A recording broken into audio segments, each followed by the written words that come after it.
Halo sahabat Nacibi dimanapun kalian berada, kali ini kita akan belajar tentang sel hewan dan sel tumbuhan.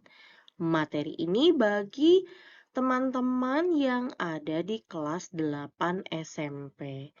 Nah, teman-teman, kita mengetahui bahwa sel itu adalah unit terkecil yang menjadi penyusun makhluk hidup yang dapat memberikan atau melakukan fungsi kehidupan seperti bernafas, tumbuh, berkembang, memperoleh makanan, dan berkembang biak.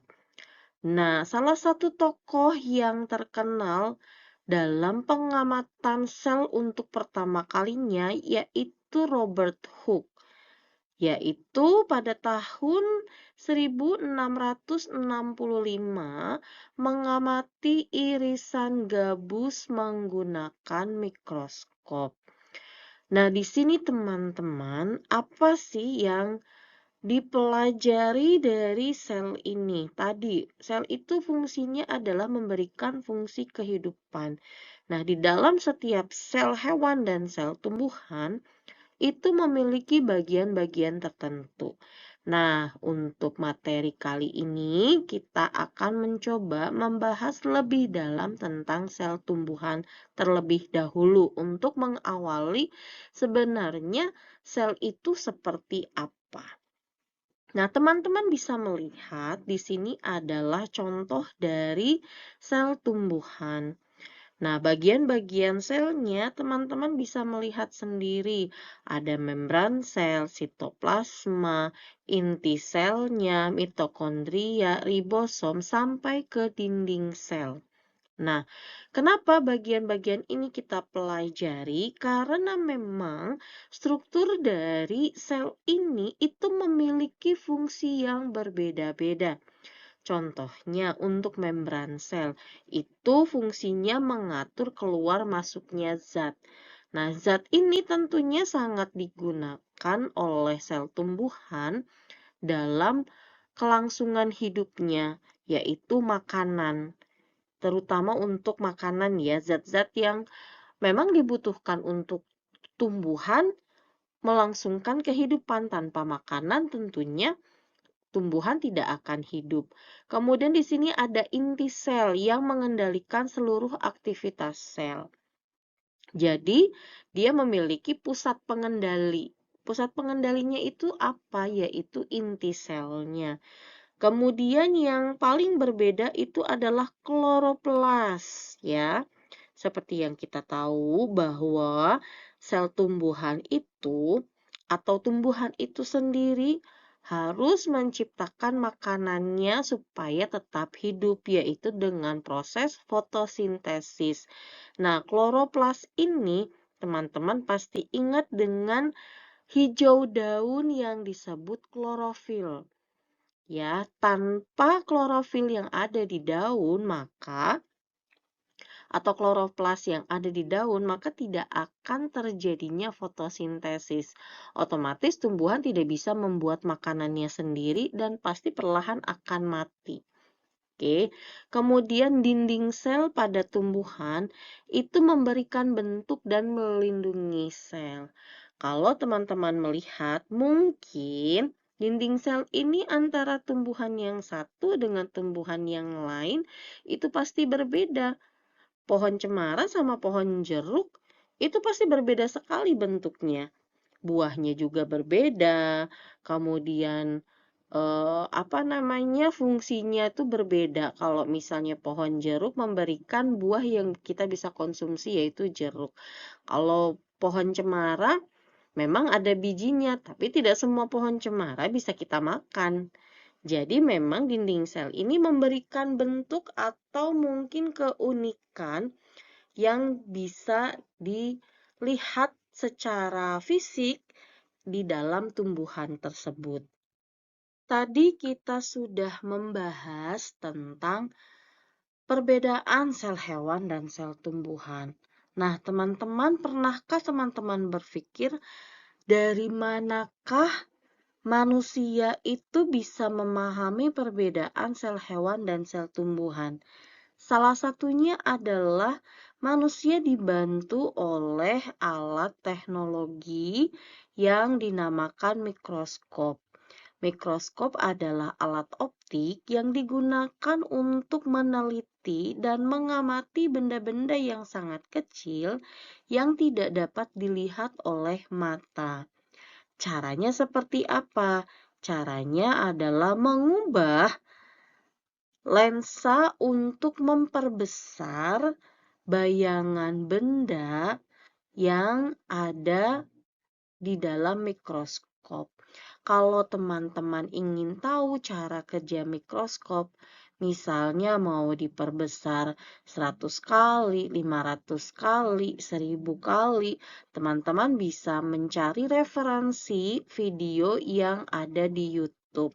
Teman-teman bisa melihat bagaimana cara kerja mikroskop tersebut bisa mendapatkan atau menangkap benda-benda kecil yang mungkin bergerak, yang tidak bisa dilihat mata. Contohnya, begitu teman-teman ambil air, entah dari selokan, kemudian diperbandingkan dengan air dari bak sendiri, kamar mandi, teman-teman bisa melihat.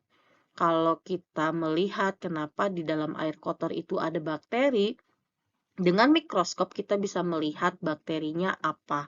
Kemudian kita bisa mengelompokkan bahwa bakterinya itu atau kumannya itu yang mana. Sedangkan mungkin kalau air di dalam bak bukan berarti bersih begitu saja. Mungkin kita bisa melihat kemungkinan tumbuhnya lumut yang tidak kelihatan oleh mata misalnya. Atau mungkin ada bakteri-bakteri yang memang tidak terlihat oleh mata. Gitu ya. Mungkin kan kita bisa melihat dengan mikroskop, tapi yang jelas kalau air di selokan atau air yang mungkin kotor, pasti sudah ada kuman dan bakterinya ya. Nah, itu bisa diteliti oleh mikroskop. Nah, teman-teman, di sini ada jenis-jenis mikroskop. Ada mikroskop cahaya, mikroskop elektron, dan mikroskop stereo. Masing-masing memiliki keunikannya dengan ciri-cirinya yang berbeda.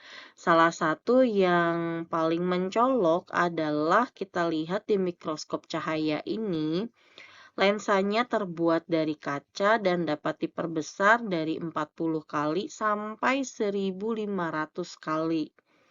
Untuk mikroskop elektron itu sendiri, lensanya berupa medan magnet. Tentunya dapat melihat struktur yang sangat halus, gitu ya. Kemudian ada mikroskop stereo. Di sini bayangan yang dihasilkan oleh lensanya berbentuk 3 dimensi, ya. Tapi diperbesarnya rendah, hanya sampai 10 sampai 80 kali. Biasanya itu meneliti untuk benda-benda besar. Di sini contohnya permukaan daun.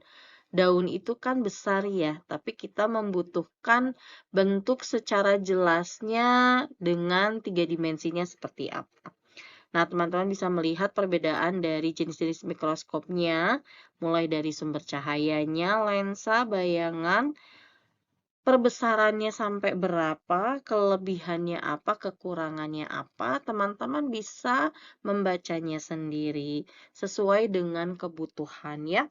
Misalnya di dalam soal, lensanya tuh lensa apa sih? Bedanya apa sih? Nah, teman-teman bisa melihat ya, di sini sudah disediakan. Kemudian ada bagian-bagian dari mikroskop. Ya, tentunya di setiap jenisnya memiliki perbedaan. Kenapa perbedaan? Karena dari fungsinya juga sudah berbeda. Otomatis ada bagian yang pasti berbeda. Nah, di sini di materi ini kita akan melihat bagian-bagian mikroskop cahaya yang umum digunakan, baik itu di sekolah atau penelitian-penelitian pada umumnya. Ya, kalau untuk mikroskop elektron atau stereo itu mungkin lebih kepada fungsi penggunaannya atau jenis benda yang diteliti apa. Tapi yang paling sering dijumpai di dalam masyarakat umum itu adalah mikroskop cahaya. Kemudian, Di sini teman-teman bisa melihat, jadi penggunaan mikroskop itu sebenarnya untuk apa ya? Pertama, penelitian pastinya. Penelitian ini pasti dipakai untuk menjadi sumber informasi yang digunakan dalam pendidikan. Misalnya tadi, kita bisa melihat perbedaan sel hewan dan sel tumbuhan itu bentuknya seperti apa, mungkin fungsinya seperti apa ya dari penelitian itu. Kemudian dipakai juga di dalam kedokteran untuk mendiagnosis atau menganalisis sel. Kalau di industri, mungkin kalau teman-teman melihat kontrol dari kualitas itu seperti apa. Misalnya, industri yang paling memungkinkan adalah misalnya benang. Benang itu kan berbagai macam jenis ya. Benang yang dipakai untuk membuat celana jeans pasti akan berbeda dengan benang yang digunakan untuk membuat kaos. Nah, kesimpulannya sebenarnya apa sih? Kenapa tujuan kita itu mempelajari tentang mikroskop? Mikroskop ini memiliki jenis yang berbeda dengan prinsip kerja yang berbeda, kelebihan dan kekurangannya masing-masing. Nah, pemilihan mikroskop ini tentunya disesuaikan dengan objek yang diamati dan tujuan pengamatannya. Sahabat Nacibi, selamat belajar.